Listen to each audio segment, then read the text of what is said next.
Hello and most welcome my dear students. कैसे हैं आप लोग? मस्त एकदम बढ़िया। ठीक है। बायोटेक्नोलॉजी प्रिंसिपल्स एंड प्रोसेसेस, ये चैप्टर अभी अभी हम लोगों ने पढ़ा, फिनिश किया। ये उसका नेक्स्ट पार्ट है, यानी ये एक दूसरा चैप्टर है। इसमें हम बायोटेक्नोलॉजी के एप्लीकेशंस के बारे में बात करते हैं कि बायोटेक्नोलॉजी की क्या क्या एप्लीकेशंस हो सकती हैं। तो शुरू करते हैं। ये पार्ट 1 है और इसमें हम मोस्ट प्रोबेबली एग्रीकल्चरल यूज़ की बात करेंगे। यहाँ पे आप देख भी पा रहे हो, biotechnological application in the agriculture. I think voice वगैरह बिल्कुल परफेक्ट है, बिल्कुल क्लियर है। तो चलिए फिर हम लोग स्टार्ट करते हैं। Let me check once again. Okay, सब कुछ एकदम बढ़िया है, बेस्ट नोड पे है। स्टार्ट करते हैं। जहाँ कहीं किसी को कोई प्रॉब्लम आएगी, कोई भी छोटे से छोटी भी दिक्कत आएगी, प्लीज़ मुझे मैसेज कर देना, मैं बगल में देखता रहूँगा। ओके बच्चों, कहीं कोई दिक्कत? चलिए शुरू करते हैं। सो एग्रीकल्चर में यूज़ करने की हम बात कर रहे हैं, किसका? बायोटेक्नोलॉजी का। इसके पहले एक छोटा सा बैकग्राउंड समझ लेते हैं। बायोटेक्नोलॉजी है क्या, इसको हम कैसे यूज़ करते हैं most probably.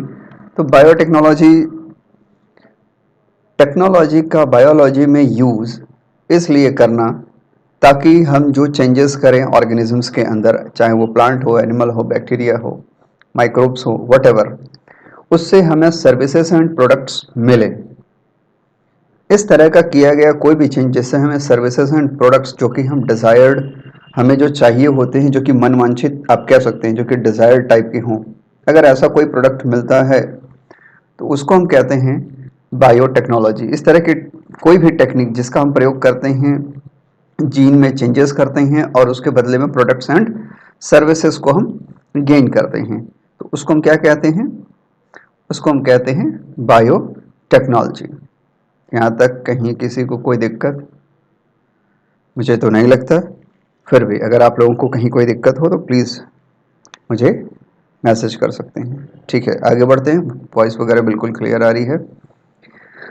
Biotechnology deals with the industrial scale production of the biopharmaceuticals and biological, जो कि बायोलॉजिकल प्रोडक्ट्स हैं, यूजिंग जेनेटिकली मॉडिफाइड ऑर्गेनिजम्स या micro organisms, fungi, plant, animals. वो ऑर्गेनिज्म में कुछ भी हो सकते हैं।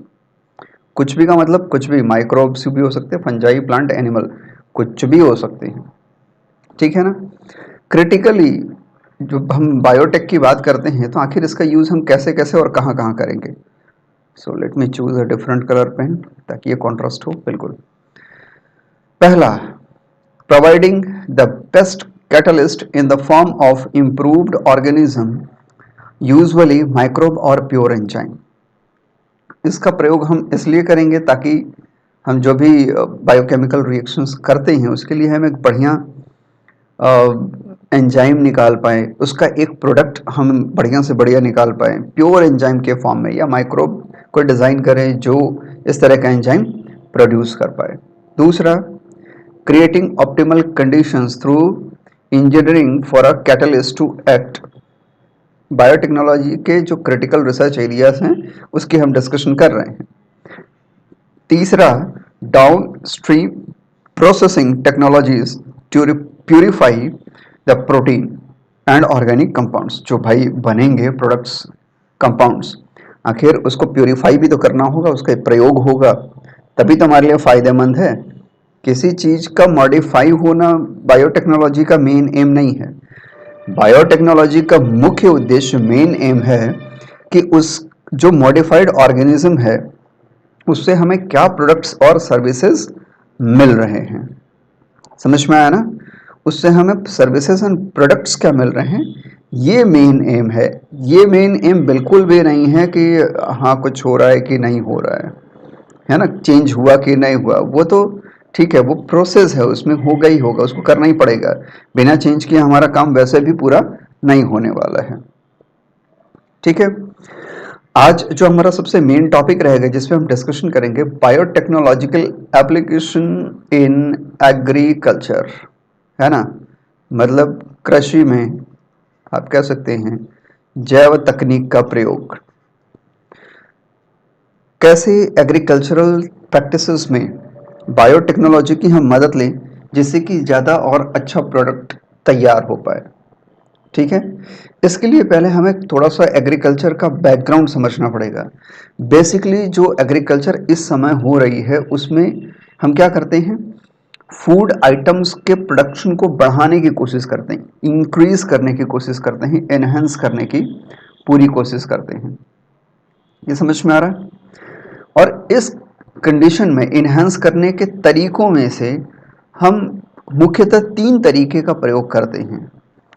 एग्रो केमिकल बेस्ड एग्रीकल्चर करते हैं, ऑर्गेनिक एग्रीकल्चर करते हैं और तीसरा है जेनेटिकली इंजीनियर्ड क्रॉप का एग्रीकल्चर करना, उस पर आधारित एग्रीकल्चर करना।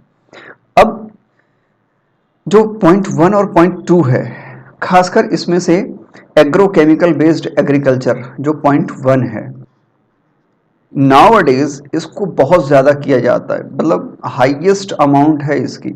अगर हम कह लें कि भारत में किस प्रकार की फिलहाल खेती की जा रही है तो एग्रोकेमिकल बेस्ड एग्रीकल्चर हो रहा है और बड़ी बड़ी इंडस्ट्रीज हमने बनाई हैं एग्रोकेमिकल को बनाने के लिए, जिसमें से इफ्को एक भारत सरकार की बहुत ही बड़ी ऑर्गेनाइजेशन है इफ्को, जो कि फार्मर्स के लिए फर्टिलाइजर बनाने का काम करती हैं।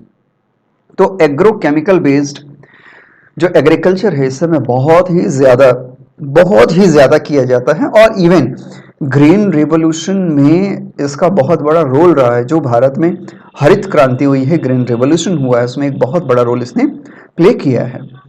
देन समवॉट अब ये शिफ्ट होता गया है ऑर्गेनिक एग्रीकल्चर के ऊपर, बट अभी भी मैक्सिमम अगर परसेंट वाइज देखें तो 100 में से आप कह सकते हैं 70 to 80% मार्केट अभी भी जो प्रोडक्ट हमारे यहाँ बनते हैं एग्रीकल्चर की बात करें, जो क्रॉपिंग वगैरह हो रही है एग्रीकल्चर, वो एग्रोकेमिकल मेथड से ही होती है। किस मेथड से होती है? एग्रोकेमिकल मेथड से ही होती है। सेकंड नंबर पे ऑर्गेनिक आता है, सेकंड नंबर पे ऑर्गेनिक आता, धीरे धीरे पॉपुलर हो रहा बट बहुत ज्यादा पॉपुलर नहीं हो गया है। और बहुत ही कम 5%, मैक्सिमम 5%, मैक्सिमम की बात कर रहा हूं, maximum 5% genetically engineered crop based agriculturing की जाती है भारत में। और इसमें भी बहुत सारे डिस्प्यूट हैं, कभी ये डिस्प्यूट एथिकल होते हैं, कभी ये डिस्प्यूट पॉलिटिकल होते हैं, है ना। जैसे बीटी ब्रिंजल को लेकर के काफ़ी पॉलिटिक्स हुई थी, बहुत सारा पॉलिटिक्स किया गया था इसके लिए। तो इस तरह से अभी बहुत सारे हर्डल्स हैं जिनको कि पार करना है। ऐसा नहीं है कि तुरंत सब कुछ चेंज हो जाएगा, टाइम लगेगा, एक सुटेबल कंडीशन आएगी तभी ऐसा हो पाएगा। Now next, green revolution succeeded in the tripling of the food supply, है ना। ग्रीन रेवोल्यूशन यानी हरित क्रांति ने लगभग खाद्यान्न बनाने के तरीके को यानी डेवलप करने या एग्रीकल्चर में जो प्रोडक्ट्स हैं उसको लगभग 3 गुना कर दिया, but still this is not enough to feed each and everyone in the world. फिर भी ये इतना ज़्यादा तो है नहीं कि हर एक व्यक्ति को भोजन दिया जा सके, आज भी बहुत सारे लोग भूखे रह जाते हैं। इसलिए हमें ज़रूरत है कुछ बहुत ही नए और स्पेशल टेक्निक्स का यूज़ करने की, और नो डाउट ये टेक्निक अब बायोटेक्नोलॉजी की मदद से ही किए जा सकते हैं, क्योंकि एग्रोकेमिकल जो तरीके प्रयोग किए जाते हैं, एग्रोकेमिकल बेस्ड एग्रीकल्चर होता है, उसका बहुत ही ज़्यादा एनवायरमेंटल इम्पैक्ट है, बहुत ही ज़्यादा वातावरण को प्रदूषित करता है वो। फॉर एग्जाम्पल डीडीटी का प्रयोग पूरे के पूरे इकोसिस्टम की साइकिल को ही डिस्टर्ब कर देता है, पूरी की पूरी फूड चेन को डिस्ट्रॉय कर देता है, डिस्टर्ब कर देता है। Is it clear? यहाँ तक कहीं किसी को है उसके बीच का जो गैप है वो कम हो पाए, यानी उत्पादन उतना अधिक से अधिक हो जितनी की मांग है, ताकि कोई भी भूखा न रह जाए। इसके लिए हम बायोटेक्नोलॉजी का प्रयोग करेंगे। Farmers in developing world, agrochemicals are often too expensive and further increase in the yield with existing varieties are not possible using conventional breeding। इसीलिए कन्वेंशनल ब्रीडिंग का तरीका छोड़ करके कुछ नए टेक्निकल मेथड को यूज करना होगा, और इसमें वरदान यानी बून है ना, कौन साबित होने वाला है, वो गुण है बायोटेक्नोलॉजी। तो इसी बायोटेक्नोलॉजी का यूज हम एग्रीकल्चर के फील्ड में करने वाले हैं। Plants, bacteria, fungi and animals whose genes have been altered by manipulation are called genetically modified organisms, GMO। और इसमें से जितनी भी क्रॉप्स होंगी, जो खेती में यूज होने वाली क्रॉप्स होती हैं, फसलें होती हैं, उनको हम जीएमसी कहते हैं, जीएमसी कहते हैं, जेनेटिकली मॉडिफाइड क्रॉप्स। ठीक है, तो जेनेटिकली मॉडिफाइड ऑर्गेनिज्म एक बहुत ही बड़ा टर्म है जिसमें fungi, plant, animal, micro organism सब कुछ आता है। लेकिन जब हम एग्रीकल्चर पे स्पेसिफिकली फोकस करते हैं तो हम क्रॉप्स पे ज्यादा फोकस्ड रहते हैं, किस तरह से अपनी क्रॉप्स की पैदावार बढ़ाएं। इस लेवल पे यहाँ पे जिसमें कि आपको नीट के एग्जाम्स भी देने हैं और बोर्ड के एग्जाम्स भी क्लियर करने हैं और बीएससी वगैरह के एग्जाम में आपको ये नोट्स लिखने हैं, यहाँ पे दो तरह की मॉडिफिकेशन बहुत इंपॉर्टेंट हो जाती है। पहला मॉडिफिकेशन जो होता है वो इसलिए ताकि जो भी हमारी फसल तैयार हो वो ए बायोटिक कंपोनेंट को झेल पाए, है ना। तो जेनेटिक मॉडिफिकेशन क्यों करना है, ताकि जो क्रॉप है वो एबायोटिक स्ट्रेस को टॉलरेट कर पाए। अब एबायोटिक स्ट्रेस का मतलब जैसे जाड़ा यानी पाला जो होता है, जैसे कहते हैं ना आलू में पाला लग गया, तो इस तरह की कंडीशंस को, हालांकि हमें पता है कि वो फंजाई से होता है, बट एनवायरमेंटल कंडीशंस को भी वो झेल सकें, स्ट्रेसेस को झेल सकें, ड्रॉट, सॉल्ट, हीट। इसी तरह से केमिकल पेस्टिसाइड पे भी अपना बोझ कम कर लें, ऐसा ना हो कि वो तो झेल ले लेकिन केमिकल बहुत यूज करना पड़े, तो ये भी एक गलत तरीका है। हमें केमिकल पेस्टिसाइड का भी कम से कम प्रयोग करना है, तभी समझ लीजिए कि बहुत अच्छी जेनेटिक मॉडिफिकेशन हुई है। अगर हमें जेनेटिक मॉडिफिकेशन के बाद भी केमिकल्स का ही यूज करना है तो फिर ये एक प्रॉब्लम है। ये समझ में आ रहा है ना, तब तो फिर सच में ये एक प्रॉब्लम है, क्योंकि जेनेटिक मॉडिफिकेशन के बाद अगर इसकी आवश्यकता पड़ती है तो ये गलत है। ओके, नेक्स्ट, जेनेटिक मॉडिफिकेशन करने के बाद जो फसल के पकने के बाद होने वाले नुकसान है, स्टोरेज करने के बाद जो नुकसान होते हैं वो भी कम से कम हो। तो जेनेटिक मॉडिफिकेशन क्यों करना चाहिए, उसमें पहला तो है एबायोटिक स्ट्रेस को जो टॉलरेट कर पाए, दूसरा केमिकल पेस्टिसाइड पे निर्भरता कम हो जाए, रिलायंस, है ना, तीसरा help to reduce post harvest losses, यानी फसल पकने के बाद जो होने वाले नुकसान है उससे भी बचाव हो। और क्या हो सकता है फायदा, जैसे एबायोटिक स्ट्रेस होते हैं उसी तरह से बायोटिक स्ट्रेस भी तो हो सकता है ना। जैसे जैसे कि कुछ कीड़े वगैरह होते हैं जो फसलों को नुकसान पहुंचाते हैं, आप जानते हैं टिड्डे होते हैं, कुछ कीड़े होते हैं, तो बायोटिक चीजों से भी लड़ने की क्षमता उत्पन्न हो जाए, इंटीग्रेटेड पेस्ट मैनेजमेंट टाइप की कुछ चीजें डेवलप हो, लेकिन ये जेनेटिक मॉडिफिकेशन के थ्रू हो। बायोटेक्नोलॉजी का प्रयोग करना है ना, तो ये कैसे हो, ये जेनेटिक मॉडिफिकेशन के थ्रू हो। मेरी आवाज वगैरह बिल्कुल क्लियर है ना बच्चों? Okay, good, very good. तो किसके थ्रू हो, ये जेनेटिक मॉडिफिकेशन के थ्रू हो। ठीक, इसके अलावा increased efficiency of mineral usage, mineral usage की एफिशिएंसी बढ़े, क्योंकि जितना अच्छा मिनरल अब्सॉर्ब करेंगे उतनी अच्छी ग्रोथ होगी। This prevents early exhaustion of fertility of soil. तो सॉइल आप देखते हैं कि फसलों को हम अल्टरनेट करते हैं, नहीं तो नुकसान होता है, फिर उसके लिए हमें केमिकल फर्टिलाइजर, डाई, पोटाश वगैरह यूज करना पड़ता है। ऐसा ना करना पड़े तो ऐसा पौधा हमें जेनेटिकली मॉडिफाई करना चाहिए ताकि जो मिट्टी के अंदर मिनरल्स हैं उनका यूज भी समुचित तरीके से वो कर पाए, ठीक से कर पाए, ताकि पूरी तरह से वो जो सॉइल है वो मिनरल से फ्री ना हो जाए, यानी ऐसा ना हो कि वो बंजर हो जाए, किसी काम की ना रहे। बगल में आप इस फिगर में बहुत अच्छे से देख पा रहे होगे, है ना। ओके, दिख पा रहा सबको, किसी को कोई दिक्कत नहीं, एक एक चीज यहाँ स्लाइड पे लगी हुई है ना। ओके, तो मेरे ख्याल से ये आपको अच्छे से समझ में आ रहा है, कहीं कोई दिक्कत तो है नहीं? ठीक है, आगे बढ़ते हैं फिर। नेक्स्ट, और क्या कंडीशन हो सकती है, क्यों इसको हमें प्रयोग करना चाहिए? To enhance the nutritional value of the food, it is to enhance the nutritional value of the food। जैसे vitamin A enriched rice, genetically modified rice का प्रयोग करें, जिसमें देखिए राइस की क्या क्वालिटी होती है, धान या चावल की क्या खास बात होती है, इसमें कुछ एमिनो एसिड्स तो मिलते हैं, ठीक है। इसके अलावा इसकी जो सबसे सुपर क्वालिटी है वो है स्टार्च, बहुत ही अच्छी अमाउंट में प्रेजेंट होता है, जो कि ठीक है एनर्जी तो प्रोवाइड करता ही करता है। लेकिन अगर इसी से हमें विटामिन ए मिल जाए, जो कि अक्सर ग्रीन लीफी वेजिटेबल्स से मिलता है, अगर हमें चावल खाने से ये भी मिल जाए तो ग्रीन लीफी वेजिटेबल आपको खाने की ज़रूरत नहीं पड़ेगी, और ये एक तरह की आपकी डाइट की जो इन एबिलिटी है उसको भी दूर कर देगा।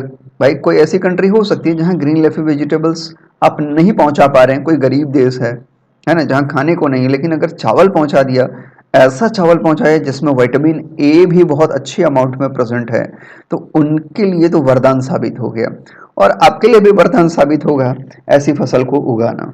तो हमें इसलिए मॉडिफिकेशन करने की आवश्यकताएं हैं। नोट्स को बहुत अच्छे से आप लोग लिखा करें, इसीलिए मैं फुल नोट्स यहाँ पे पेस्ट करता हूँ। Genetic modification has been used to create tailor made plants. इसका क्या मतलब है टेलर मेड? टेलर मेड का मतलब आपने कभी ये वर्ड सुना है, रेडीमेड कपड़े, रेडीमेड गारमेंट्स, जो कपड़े होते हैं दुकानों पे जाते हैं, पैसा देते हैं, खरीद के ले आते हैं, रेडीमेड गारमेंट्स जिनको बोलते हैं हम लोग, है ना। तो इसी को हम कहते हैं टेलर मेड प्लांट्स, यानी ऐसे प्लांट्स जो पहले से ही तैयार कर दिए गए हैं, हर तरह से उसको सुरक्षित बना लिया गया है, बस उसको ले जाइए फील्ड में डालिए और इसकी प्रोडक्ट को यूज करना शुरू कर दीजिए, कहीं से कोई दिक्कत नहीं आने वाली है। Okay, is it clear? आवाजें अच्छी से जा रही है, गुड, वेरी गुड, मैं बार बार चेक करता रहता हूँ। आगे बढ़ते हैं। So genetic modification has been used to create tailor made plants to supply alternative resources to the industries. क्या है भाई? ऐसी कौन से रिसोर्सेज हैं जो इंडस्ट्री को हम देने की कोशिश करते हैं? These are in the form of starches, fuel, pharmaceuticals. भाई हमारा सबसे ज्यादा फोकस स्टार्च और फ्यूल है ही, लेकिन नाउअडेज हम फार्मास्यूटिकल्स पे भी बहुत फोकस करते हैं कि ऐसा प्लांट ग्रो करें जिसमें फार्मास्यूटिकल्स का डेवलपमेंट होना, मतलब एक एसेंशियल फिनोमिना हो, जिससे कि हमारी लागत के साथ साथ कुछ अच्छा हमें प्राप्त हो पाए, है ना। एरोमेटिक प्लांट्स की हम लगातार कोशिश करते हैं कि किसी तरह से एरोमेटिक प्लांट्स की क्वालिटी को और बढ़ाया जा सके ताकि उनसे सेकेंडरी मेटाबोलाइट्स मिल सकें। Some of the application of the biotechnology in agriculture are the production of pest resistant plant. Pest resistant plant को बनाने की कोशिश करते हैं। पेस्ट रेजिस्टेंट प्लांट में जो सबसे बेस्ट आपको देखने को मिलते हैं वो बीटी और मिलेडोगाइन इनकॉग्निशिया वाले एग्जांपल्स में आरएनए इंटरफेरेंस का एक तरीका मिलेगा, है ना। तो ये सब चीजें हैं, बायोटेक्नोलॉजी इसलिए वरदान साबित हो सकता है अगर इसको सही तरीके से और कॉस्ट इफेक्टिव, यानी हमारा खर्च कम हो। अगर खर्च बहुत होगा और भले ये बहुत अच्छा हो, बेहतरीन हो, कोई चीज बहुत बेहतरीन है, बहुत एकदम नंबर वन, और बहुत ही ज्यादा महंगा है, वो किसी काम का नहीं है, क्योंकि आम आदमी को, आम जनता को, एक किसान को सस्ती टेक्निक चाहिए। वो सस्ती टेक्निक जो बहुत ही अच्छी हो, सबके कल्याण के लिए हो। तो इसीलिए साइंटिस्ट जो होते हैं या जो साइंस में फंक्शन करने वाले, एग्रीकल्चर में, मेडिकल्स में जो लोग काम करते हैं, वो इसलिए करते हैं ताकि समाज का कल्याण हो। किसी भी रिसर्च का फाइनल एम होता है पूरे समाज की भलाई करना, उसके प्रोडक्ट से, सर्विसेज से समाज की भलाई होनी चाहिए। अगर किसी व्यक्ति विशेष को फायदा हो रहा है तो वो किसी काम का नहीं है, वो कितना भी अच्छा आविष्कार हो वो किसी काम का नहीं है ना। ओके, आगे बढ़ते हैं। तो इस तरह से अगर पेस्ट रेजिस्टेंट वैरायटीज डेवलप होंगी तो इससे क्या होगा कि पेस्टिसाइड का यूज घट जाएगा, और पेस्टिसाइड का यूज घटेगा तो ये हमारे लिए भी बहुत ही फायदेमंद होगा, ये हमारी हेल्थ के लिए बहुत अच्छा होगा, बहुत ही ज्यादा अच्छा होगा। नाउ अब हम बात करते हैं बैसिलस थुरिंजिएंसिस के डेवलपमेंट के लिए, और कैसे इसको शॉर्टकट में हम लोगों ने बीटी कहना शुरू किया, और कैसे इस बीटी के जीन का, इस बीटी के जीन का, यानी जो बैसिलस थुरिंजिएंसिस का जीन होगा, उसका प्रयोग अपने फायदे के लिए किया एग्रीकल्चर में। कहानी है ये बीटी कॉटन की, लेकिन धीरे धीरे इसको हमने लगभग कई फूड क्रॉप्स में, आइटम्स में यूज करना शुरू किया। बहुत ही चमत्कारिक एक तरीका है ये, एक बहुत ही अच्छा डेवलपमेंट है। हालांकि कुछ इश्यूज अभी भी हैं जो एथिकल भी हैं, जेन्युइन भी हैं, लेकिन स्टिल इस पे वर्क करते रहने की आवश्यकता है। आइए कहानी को समझते हैं, ध्यान से सुनिएगा। बीटी टॉक्सिन, बीटी टॉक्सिन नाम से पता चल रहा है कि ये कोई जहर है। अब पहले ही दिमाग में आ जाए कि अच्छा जहर है तो फिर फायदेमंद कैसे है। कहानी सुनिए, आपको समझ में आ जाएगा। BT toxin is produced by a bacterium called bacillus thuringiensis। Bacillus thuringiensis नाम का पहला पहला लेटर ले लीजिए, बैसिलस का बी और thuringiensis का टी। तो इस बैसिलस thuringiensis के जीन को शॉर्टकट में बुलाने के लिए, इसके प्रोडक्ट को शॉर्टकट में बुलाने के लिए हमने बीटी वर्ड यूज करना शुरू कर दिया। तो BT, we call it BT for short. अब इस बैक्टीरिया को भी हम बीटी बैक्टीरिया कह देते हैं, बट इसका फुल नेम बैसिलस thuringiensis है। इसको भी आपको याद करना चाहिए, आपके एग्जामिनेशंस में पूछता है। तो बैसिलस की केवल thuringiensis स्पीसीज नहीं है, बहुत सारी हैं, बट ये वाला बहुत ही ज्यादा यूजफुल है ना, क्योंकि इसमें कुछ अभी जीन सीक्वेंसेस आएंगे, आगे हम पढ़ेंगे। BT toxin gene has been cloned from the bacteria. इस बैक्टीरिया से बीटी टॉक्सिन पैदा करने वाले जीन के सीक्वेंस को क्लोन किया जाता है and been expressed in plants, और इसको हम प्लांट के साथ जोड़ करके प्लांट में इसका एक्सप्रेशन चेक करते हैं, उसमें उसके जो प्रोडक्ट्स हैं उसको डेवलप होता है और उसको हम चेक करते हैं। क्यों?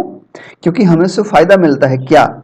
And been expressed in the plants to provide resistant to the insects without the need of insecticide. Wow, amazing, अद्भुत। मतलब कि ये जो बैक्टीरिया है, बीटी बैक्टीरिया, इसमें एक जीन सीक्वेंस है, ठीक है। उस जीन सीक्वेंस को नॉर्मली हम क्राई जीन सीक्वेंस कहते हैं, भी आगे हम पढ़ेंगे। ये जो जीन सीक्वेंस है, बहुत ध्यान से समझिएगा इस चीज को। ये जो जीन सीक्वेंस है, इस जीन सीक्वेंस से जो प्रोटीन निकलती है उसको हम कहते हैं बीटी टॉक्सिन। मतलब इसकी वजह से जो जिस प्रोटीन का निर्माण बैक्टीरिया के शरीर में होता है उसको हम कहते हैं बीटी टॉक्सिन। ये जो बीटी टॉक्सिन है ये इंसेक्ट्स को किल करता है बहुत आसानी से। और ये कहाँ है? ये उस प्लांट के अंदर है, यानी उस बैक्टीरिया के अंदर है। अब अगर हमने प्लांट में उस जीन को डाल दिया तो प्लांट के अंदर है, पत्तियों को खाएंगे, थोड़ा सा भी खाया और उसके बाद फिर उनकी डेथ हो जाएगी। इस तरह से धीरे धीरे क्या होगा कि ये सारे इंसेक्ट अब उससे दूर हो जाएंगे, उस प्लांट से। समझ में आया? उस प्लांट से दूर हो जाएंगे। जब उस प्लांट से दूर हो जाएंगे तो क्या होगा? होगा ये कि फसल अच्छी होगी। और ये हमने किया भी कैसे? ये हमने बिना किसी इंसेक्टिसाइड का प्रयोग किया, यानी बाहर से कोई भी केमिकल यूज नहीं करना है। यही तो विशेष बात हुई, है ना? यही तो स्पेशल मैटर हुआ। अब समझ में आ रहा मेरे ख्याल से आपको। Very good, okay. In effect created a biopesticide. तो ये क्या हो गया? एक तरह का बायोपेस्टिसाइड हमने तैयार कर लिया। ऐसा पेस्टिसाइड जो पेस्ट को किल कर सकता है, लेकिन बायोलॉजिकल मेथड से। कोई भी केमिकल तरीका यहाँ पे प्रयोग नहीं किया गया है। Is it clear? इसके जो बेस्ट एग्जांपल्स हैं मार्केट में अवेलेबल, उसमें से बीटी कॉटन ने तो तहलका मचा दिया है। BT cotton, BT corn, rice, tomato, potato, soybean, इस तरह के बहुत सारे केसेस आपको पढ़ने को मिल जाएंगे। अब हम बात करते हैं पर्टिकुलरली बीटी कॉटन की, क्योंकि अगर ये इतना इंपॉर्टेंट है तो इसको पढ़ना ही चाहिए। असल में सिर्फ पढ़ना ही नहीं चाहिए, ये आपके कोर्स में भी है, नेट एग्जामिनेशंस में फ्रिक्वेंटली पूछता है, बोर्ड एग्जामिनेशंस में आता है। और कौन कौन सी क्राई जीन आती है, ये तो नीट का सबसे पेट क्वेश्चन है, बार बार पूछता है। चलें भाई, फिर शुरू करते हैं, आगे बढ़ते हैं। ओके, बीटी कॉटन नाम से ही पता चल रहा है कि बैसिलस thuringiensis का जो जीन है उसका इस कॉटन में प्रयोग किया गया होगा, इसलिए इस कॉटन का नाम हमने बीटी कॉटन रखा है। यहां तक कहीं कोई दिक्कत भी नहीं है, आपको समझ में आ गया। Some strains of bacillus thuringiensis produce proteins that kill certain insects, सभी को नहीं किल करते हैं, ये याद रखेंगे कि thuringiensis स्ट्रेन में जो आपके बीटी कॉटन के जीन हैं वो इंसेक्ट स्पेशलिस्ट हैं, यानी स्पेशलाइज्ड है, यानी अपने टारगेट को ही किल करेंगे, हर एक को किल नहीं करेंगे। यही खास बात है, इस जीन सीक्वेंस से बनने वाला जो बीटी टॉक्सिन है वो सबको नुकसान नहीं पहुंचा रहा है, कुछ गिने चुने इंसेक्ट क्लासेस को ही नुकसान पहुंचाता है। तो ये बहुत ही बेस्ट चीज हो जाती है, टारगेट हो रहा है ना कि उसी को मारना है ना। फॉर एग्जाम्पल लेपिडोप्टेरन्स, लेपिडोप्टेरन या जो लेपिडोप्टेरा भी कहा जाता है इसको, तो जो क्लास इंसेक्टा के लेपिडोप्टेरा होते हैं, बर्ड वर्म जैसे हो गए, आर्मी वर्म हो गए, है ना, तो बर्ड वर्म और आर्मी वर्म जो कि टोबैको पे अटैक करते हैं, इनको किल करेंगे। बहुत सही, यानी टोबैको में अगर हम चेंज कर दें तो हम बहुत अच्छी प्रोडक्ट, एक बहुत ही अच्छा प्रोडक्ट हमें मिलेगा टोबैको का। इसी तरह से कॉलियोप्टेरा, कॉलियोप्टेरा में बीटल्स आ गए, बीटल्स को टारगेट करेंगे। इसी तरह से डायोप्टेरास, डायोप्टेरा में फ्लाइज एंड मॉस्किटोज आते हैं। यानी अलग अलग जीन सीक्वेंस होंगे बीटी टॉक्सिन के, जिसको कि हम बीटी जीन कहेंगे, और हर एक जीन का जो सीक्वेंस है उससे बनने वाला जो स्पेशल क्रिस्टल प्रोटीन है, कौन सा प्रोटीन बनेगा, या उसको क्रिस्टल प्रोटीन नॉर्मली हम कहते हैं टॉक्सिन को। तो ये जो बनने वाला क्रिस्टल प्रोटीन है वो अलग अलग इंसेक्ट्स को किल करता है।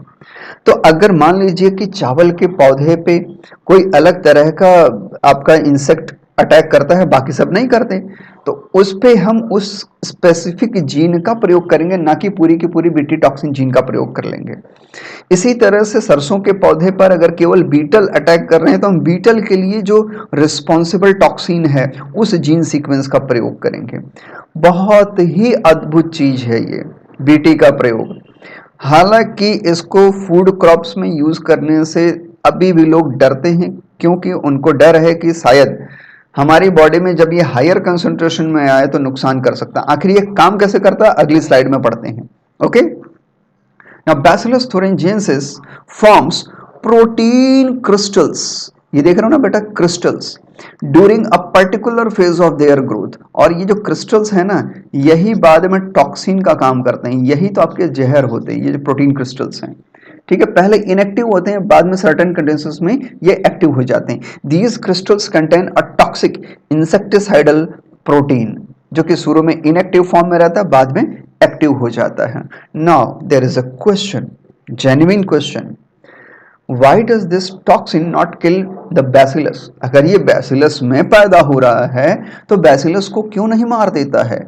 इसको कोई इंसेक्ट खाता है तो इंसेक्ट मर जाता है, लेकिन बैसिलस में जब ये प्रोड्यूस ही हो रहा है तो बैसिलस क्यों नहीं मर जा रहा भाई, है ना। आप ही सोच के बताइए जरा, सोचिए। चलिए, सामने आंसर में लिखा है, इसको समझते हैं और पढ़ते हैं अच्छे से। जहां भी दिक्कत होगी आप मैसेज करना, मैं मैसेज आपका देखते रहता हूं और फिर रिप्लाई तुरंत में कर दूंगा। Is it clear. आंसर बहुत ही सिंपल है, देखिए, the BT toxin protein exist in as inactive protoxin.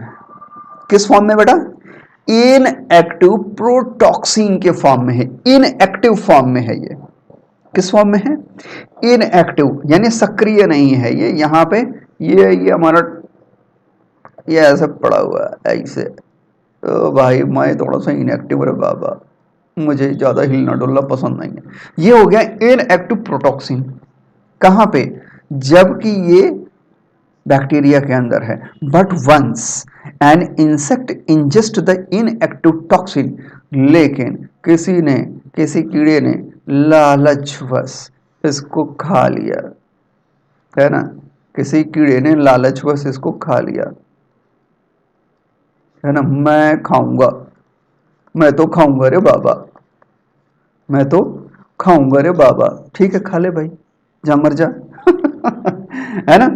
तो बीटी टॉक्सिन प्रोटीन यहाँ पे इनएक्टिव प्रोटॉक्सिन की तरह है, लेकिन किसी तरह से किसी इंसेक्ट ने अगर इसको इंजेक्ट कर लिया यानी खा लिया, इंजेस्ट करना यानी खा लेना, तो क्या हो गए, it is converted to active form.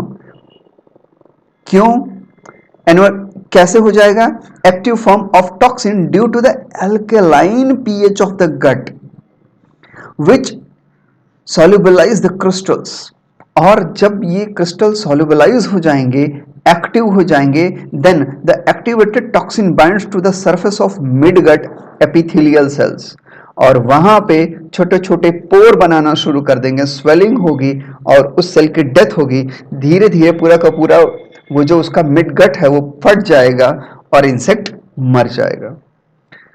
तो नेचर ने व्यवस्था कर रखी है, व्यवस्था पहचानने की आवश्यकता और सही जगह पे व्यवस्थित करने की हमें जरूरत है। आपने देखा कि बीटी टॉक्सिन प्रोटॉक्सिन के फॉर्म में है, जो कि इनएक्टिव है, जो कि बैक्टीरिया के अंदर है, लेकिन जब वो कहां पहुंचता है, इंसेक्ट के अंदर पहुंचता है। इंसेक्ट जब उसको इंजेस्ट कर लेते हैं, है ना, तो फिर क्या होता है भाई, इंसेक्ट जब उसको इंजेस्ट कर लेते हैं तो उसमें जाने के बाद वो एल्कलाइन पीएच की वजह से एक्टिवेट हो जाता है, क्रिस्टल सॉल्युबल फॉर्म में आ जाता है, सॉल्युबलाइज हो जाता है, और वो क्रिस्टल जो प्रोटीन है वो पोर क्रिएट कर देता है। कहां पे, मिडगट के एपिथेलियल सेल पे। और मिडगट के एपिथेलियल सेल पे जब वो पोर क्रिएट कर देता है, धीरे धीरे ब्रेक डाउन होना उस एरिया का शुरू हो जाता है, सभी सेल वहां की डिस्ट्रॉय हो जाती हैं, डिस्टर्ब हो जाती हैं, और फाइनली क्या होता है कि फाइनली उस इंसेक्ट की डेथ हो जाती है। ये एक बहुत ही बेहतरीन फिनोमेना है जो कि हम यूज करते हैं नॉर्मली, और इसी स्पेशल कंडीशन का तो यूज हमें करना है प्लांट्स के अंदर। आइए देखते हैं कैसे। इस फिगर को बहुत ध्यान से देखिए और समझिए। देखिए इस फिगर में आपको क्या देखने को मिल रहा है भाई, इस फिगर में एक इंसेक्ट है आपको, ठीक है, और ये जो रेड कलर का फॉर्म है ये एक क्रिस्टल है जो कि इनएक्टिव है, याद रखना है। इस फिगर को ध्यान से समझिए, ये रेड कलर वाला इनएक्टिव टाइप का क्रिस्टल है जो कि कहां बना होगा, बैक्टीरिया में बना होगा। ये समझ में आ रहा है ना, बैक्टीरिया में बना, और जब इसको ये खा लेगा इंसेक्ट, ये जो नीचे ग्रीन कलर का हमारा इंसेक्ट बना हुआ है, जब ये खाएगा तो किस तरह से इसकी बॉडी में चेंजेस होगा, एक्टिवेशन होगा। तो ये क्रिस्टल पहले अल्फा टॉक्सिन में कन्वर्ट होगा और फाइनली ये टॉक्सिन में कन्वर्ट होगा। अब नीचे इंसेक्ट को जरा ध्यान से देखिए, इसकी आफत आने वाली है, बट इसने खुशी खुशी खा रहा है ना, ये खा रहा है, बेचारा कैटरपिलर अपने आप को हीरो समझ रहा है। देखिए इसका हीरो बनती कैसे निकलता है। तो इस फर्स्ट स्टेप में क्या होगा कि ये आप नीचे छोटा सा गोल पोर देख पा रहे हैं, ये एक ऐसा छोटा सा स्फेयर है जिसको कि आप बीटी कहेंगे, यानी बैसिलस थ्रोएंजेंसिस यहाँ पे है, और इसी के अंदर वो रेड कलर का क्रिस्टल भी आपको देखने को मिल रहा होगा, जो कि प्रोटीन क्रिस्टल है, जो कि इसने बनाया है। किसने बनाया है, बीटी ने बनाया है, और ये एक बीटी टॉक्सिन है, बट ये प्रोटॉक्सिन है, इनएक्टिव फॉर्म में है। अब ये प्रोटॉक्सिन जब इस इंसेक्ट के अंदर इंजेस्ट होगा तो इसका डिसोल्यूशन, इस पूरे जो गोल स्फीयर है इसका डिसोल्यूशन होना स्टार्ट करता है, dissolution of the protein crystal. और फाइनली आप देखते हैं कि ये डिसॉल्व होने के बाद ये जो रेड कलर का प्रोटीन है, अब इसका एक्टिवेशन स्टार्ट होता है, और ये एक्टिवेट होके येलो कलर के, ये देखिए येलो कलर के स्ट्रक्चर में कन्वर्ट होता है। And this yellow coloured structure is what, this is alpha toxin.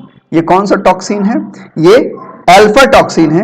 और ये जो अल्फा टॉक्सिन है ये क्या कर रहा है कि ये अब फाइनली एक एक्टिवेटेड टॉक्सिन में कन्वर्ट होगा, जो कि आप यहां पे देख पा रहे हो, ये एक्टिवेटेड टॉक्सिन्स हैं, और ये जो टॉक्सिन्स हैं ये रिसेप्टर से बाइंड होंगे, जो कि मिडगट में सेल्स हैं उनके रिसेप्टर्स पे ये रिसीव होंगे, बाइंड होंगे, और फाइनली सेल का डिसरप्शन कर देंगे, ब्रेकडाउन करा देंगे, और इस इंसेक्ट की डेथ हो जाएगी। तो इस तरह से बीटी का यूज होता है, जो बीटी टॉक्सिन्स अब की हम जो बात कर रहे थे उसका यूज होता है। तो कहीं कोई दिक्कत, ये तो इजी था समझने के लिए। Now, specific Bt toxin genes were isolated from Bacillus thuringiensis and incorporated into the several crops such as cotton. Cotton के अंदर भी इसका हम प्रयोग करते हैं। The choice of genes depend upon the crop and targeted pest, as most Bt toxins are insect group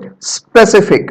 जैसे कौन कौन सा प्रयोग करते हैं भाई, जैसे फॉर एग्जांपल में देखिए, the toxin is coded by a gene name cry, CRY। क्यों? क्योंकि ये क्रिस्टल बनाते हैं। क्राई जीन इसको क्यों बोलते हैं? क्योंकि ये प्रोटीन के क्या बना रहे थे बेटा? क्रिस्टल बना रहे थे। आपने देखा था ना पीछे, तो प्रोटीन का क्रिस्टल बना रहे थे, इसलिए इसको हम बोलते हैं cry gene.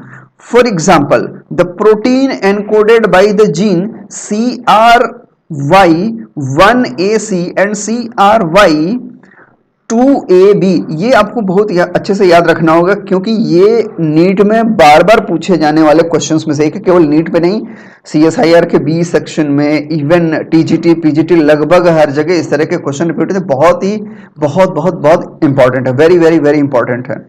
Is it clear?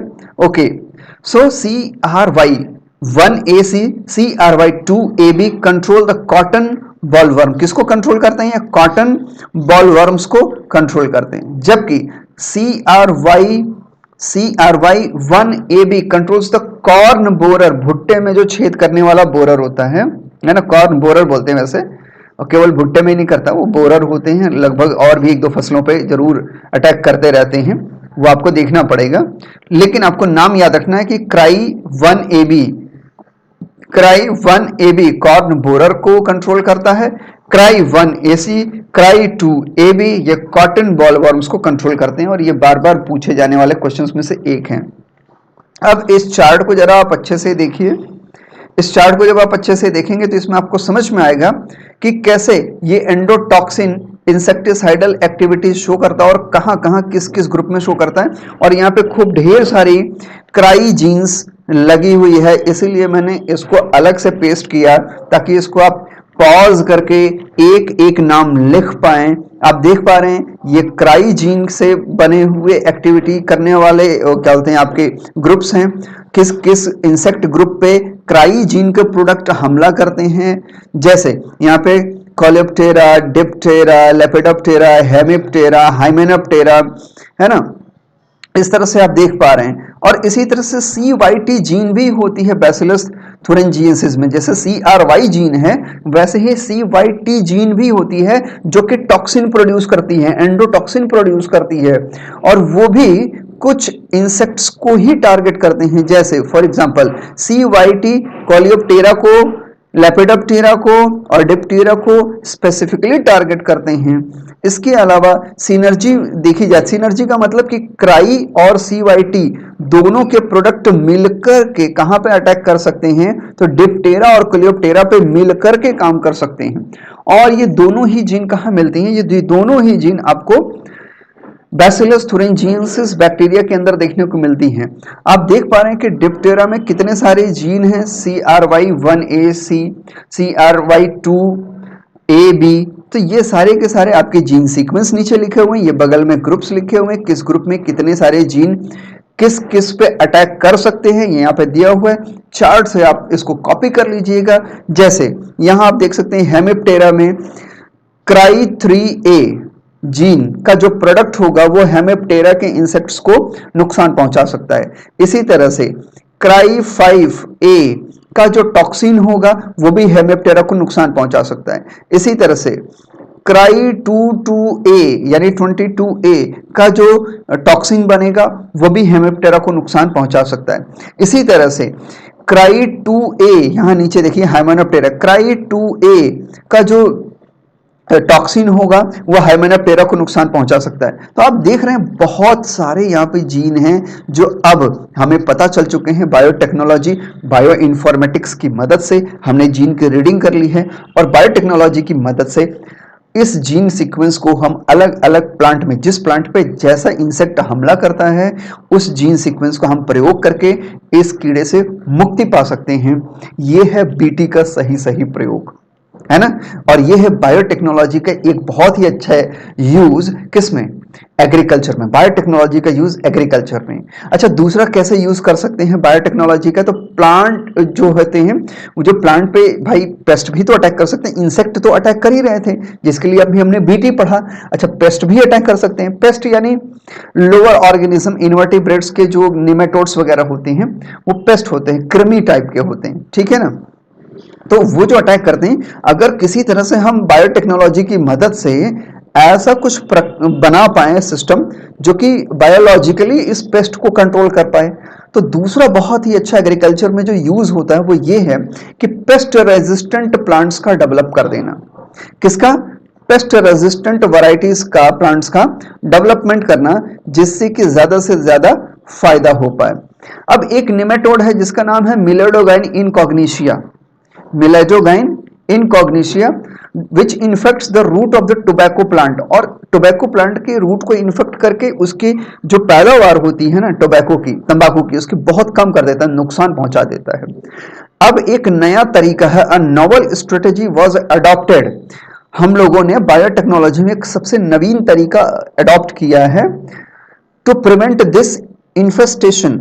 ये जो इन्फेक्शन करने का तरीका है मिलेडोगाइन इनकॉग्निशिया का, कि रूट में जाओ उसमें नुकसान पहुंचा दो, इसको काउंटर करने के लिए, इसको रोकने के लिए हमने एक नए तरीके का प्रयोग किया है जिसको हम कहते हैं आरएनए इंटरफेरेंस तकनीक। क्या कहते हैं? RNA interference technique. इसको शॉर्टकट में आरएनएआई कहा जाता है। ये बहुत ही न्यूअर मतलब एडॉप्शन है हमारी तरफ से। हालांकि मैं आपको बता दूं कि आरएनए इंटरफेरेंस नेचुरली हमारी बॉडी में, इंक्लूडिंग लगभग हर एक ऑर्गेनिज्म की बॉडी में, ये होता ही रहता है।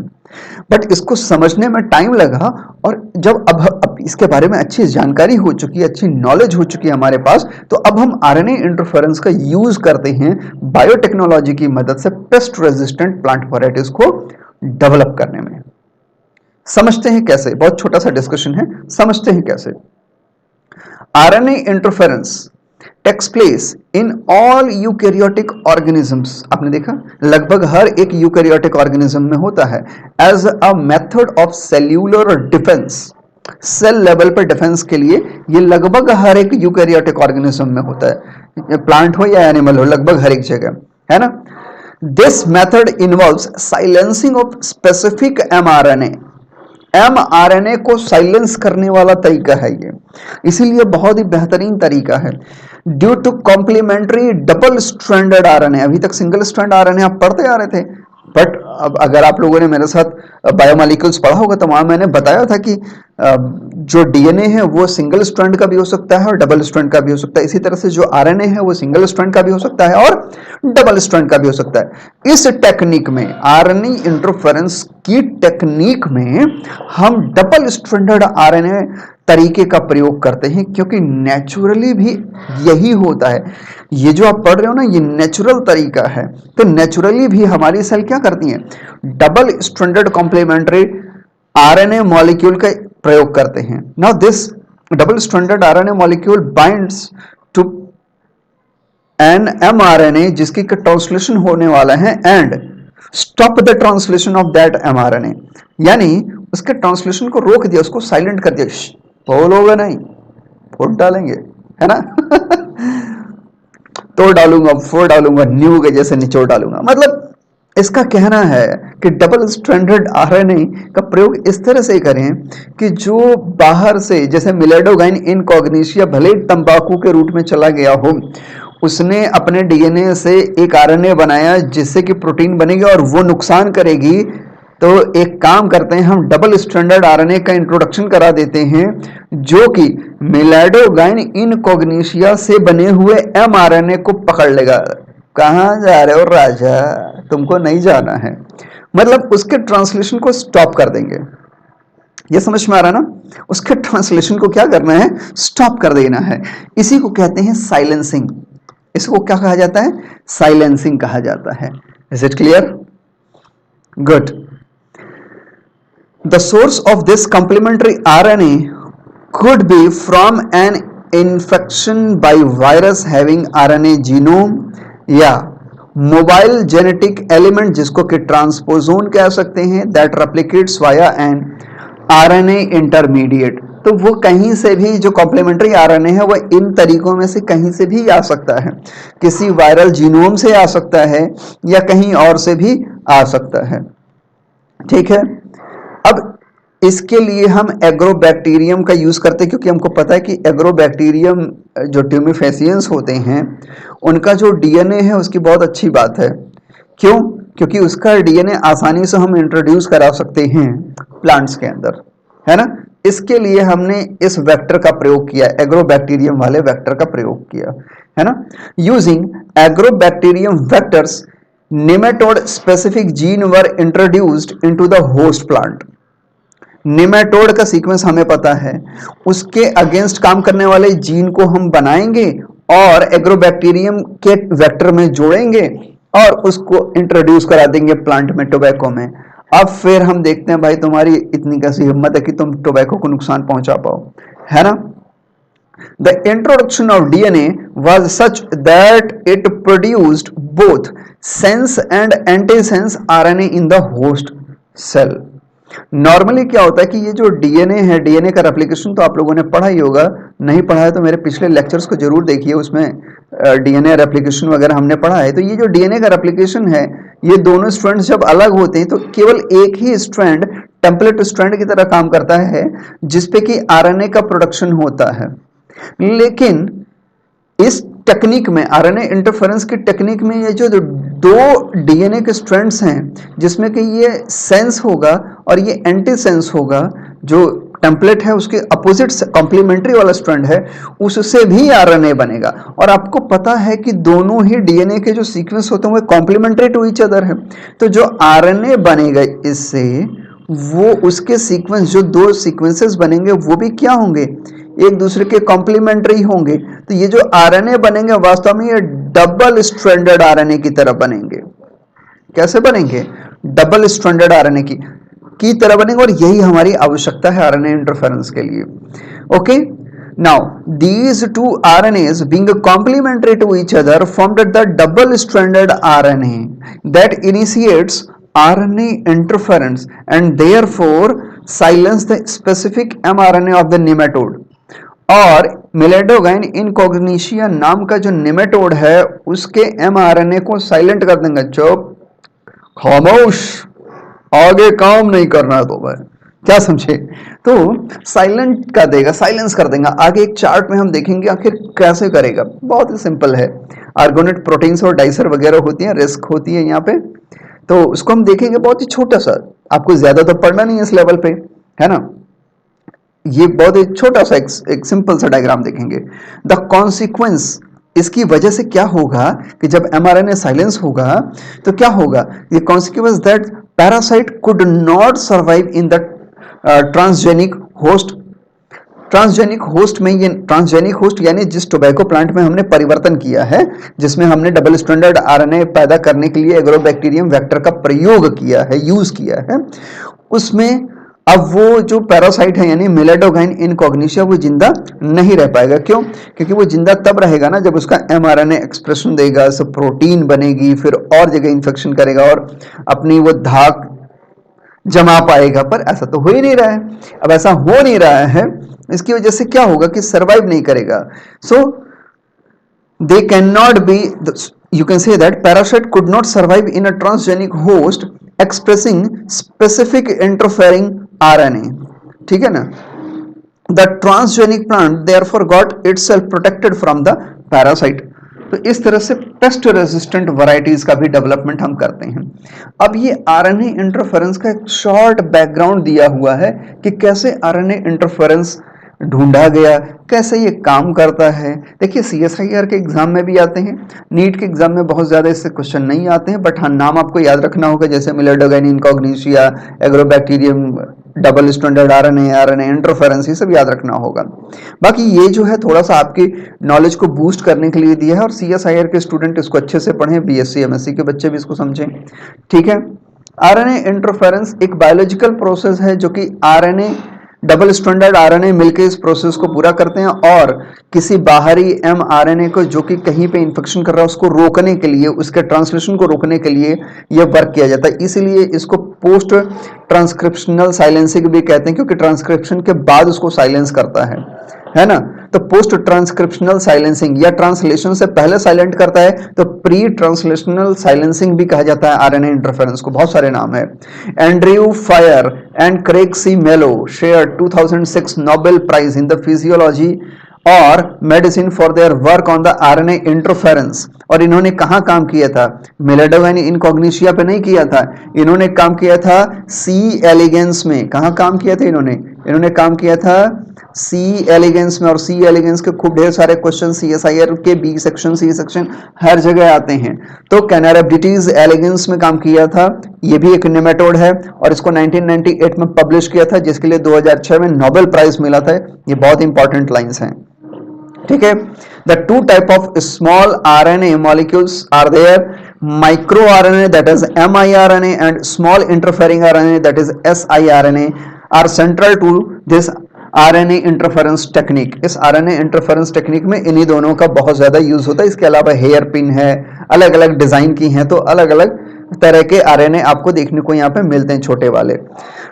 उसका डिटेल हम अलग वीडियो में पढ़ेंगे, यहाँ पे अलग चीज पढ़ना है, ठीक है। The RNA interference pathway is found in many eukaryotes, जो कि आपने पहले पढ़ लिया। अब यहाँ पे जो क्या बोलते हैं प्रोटीन्स होगी, जरा उसको ध्यान से पढ़िएगा कि ये प्रोसेस इनिशिएट कैसे होगा। तो एक प्रोटीन है डाइसर, ठीक है।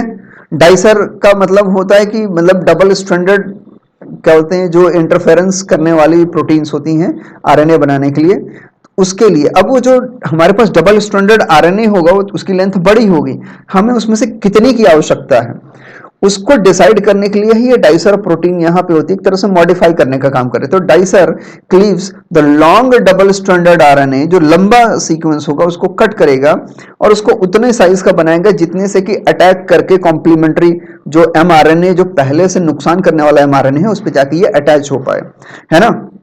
और ये लगभग इसको शॉर्ट करके अप्रोक्सीमेटली 21 न्यूक्लियोटाइड सीक्वेंसेस तक पहुंचा देते हैं। तो ये हो गया शॉर्ट इंटरफेरिंग आरएनएस, है ना। उस लंबे वाले डबल स्ट्रैंडेड आरएनए को इसने एसआई आरएनए में कन्वर्ट करने में मदद किया डाइसर प्रोटीन ने। Now each si RNA is unknown into two single strand, ठीक है। Sorry, not unknown, it is unwound. Unwound का मतलब कि ये अलग अलग हो जाते हैं, लेकिन इसको अलग करने के लिए भी यहां पर एक प्रोटीन की जरूरत पड़ती है, जिसको कि हम RISC प्रोटीन कहते हैं, RNA induced silencing complex proteins, है ना। बहुत सारी वो क्या कहते हैं प्रोटीन्स होती हैं, एक साथ मिलकर कई कैटालिटिक एक्टिविटीज करती हैं, जिसमें कि अब इसको आपको समझने के लिए एक बोर्ड की जरूरत होगी।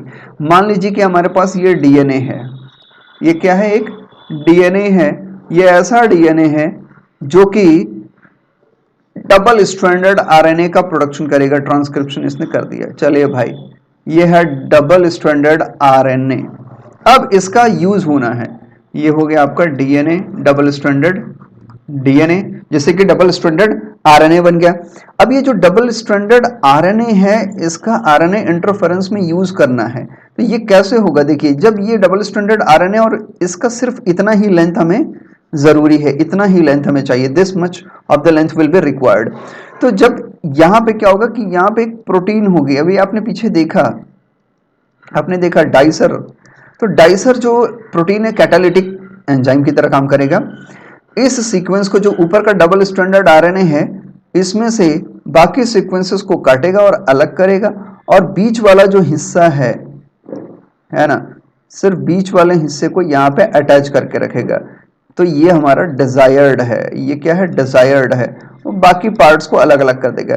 Now this double stranded structure is called short interference RNA. ये भी डबल स्ट्रैंडेड है, बट ये siRNA है।